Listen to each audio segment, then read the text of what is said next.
de suivre, par souci d'information, de suivre M. Moïse Katumbi Tshapwe au moment où il s'est trouvé en exil forcé en Zambie à Kitwe. J'ai dit non, je dois arriver là-bas pour voir qu'est-ce qu'il fait, comment il vit, tout ça, par souci d'information. La curiosité journalistique m'avait amené à Kitwe. Je suis arrivé à Kitwe.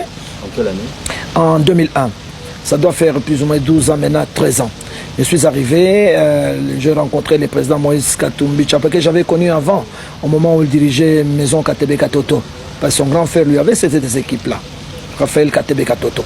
Je suis arrivé là-bas, j'ai passé, je crois, 4 à 5 jours à Kitwe en compagnie de M. Moïse Katumbi Tshapwe et j'ai saisi cette opportunité pour discuter avec lui. J'ai trouvé à Kitwe un homme organisé, un homme très bien assis. En tout cas, il était à l'abri de tout. Vous savez, quand on dit en exil, je me disais, est-ce que je vais le trouver dans un foyer pour réfugiés? Est-ce que je vais le trouver dans un centre où on met les exilés politiques? Non, je l'ai trouvé très bien dans une villa très moderne avec ses enfants. Et nous avions commencé le lendemain à discuter. Il m'a fait d'abord visiter toutes ses affaires. Les affaires qui étaient florissantes. Déjà à l'époque, il y a 12 ans, 13 ans, j'ai visité la minoterie industrielle avec des moulins professionnels qui produisaient autant de sacs de farine par jour, de qualité. Ensuite, j'ai visité la poissonnerie industrielle qui produisait à peu près 1000 tonnes de poissons régulièrement. Et puis, ces poissons nourrissaient pratiquement toute l'Afrique australe et une bonne partie était envoyée en République démocratique du Congo.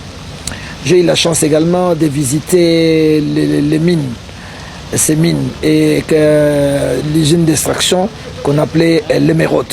L'émeraude, c'est les diamants verts, pour votre information. J'étais là, j'ai assisté à l'extraction, comment on faisait, et les recettes journalières, comment ça se produisait. Et je me souviens, en ce qui concerne les mines avaient réalisé des recettes incommensurables. Et il y avait déjà la première vente à l'époque, qui avait réalisé plus ou moins 160 millions de dollars.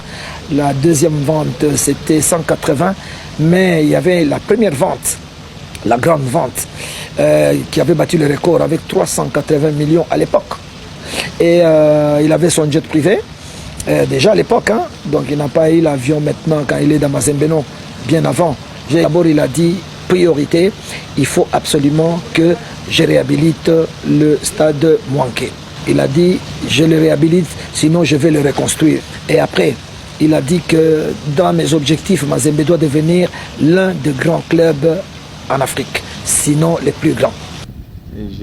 Ça fait 15 ans maintenant que j'ai commencé mes activités. Pour le moment, je compte à peu près 1300 ouvriers. 1300 ouvriers Kabulo, mais ce que je paye chez mes ouvriers, ce que je paye chez Mazembe, ce qui me coûte trop cher chez Mazembe pour le moment.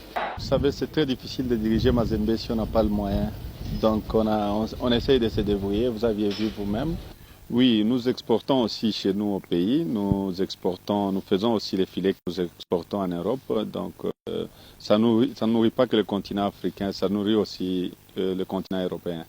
Nous avons 2 mines d'émeraude Kabulo et la mine jusque-là, ça va. Le phénomène Katumbi, comme actuellement démontré, ne date donc pas de 2007, encore moins de son bureau de gouverneur. L'histoire est infalsifiable.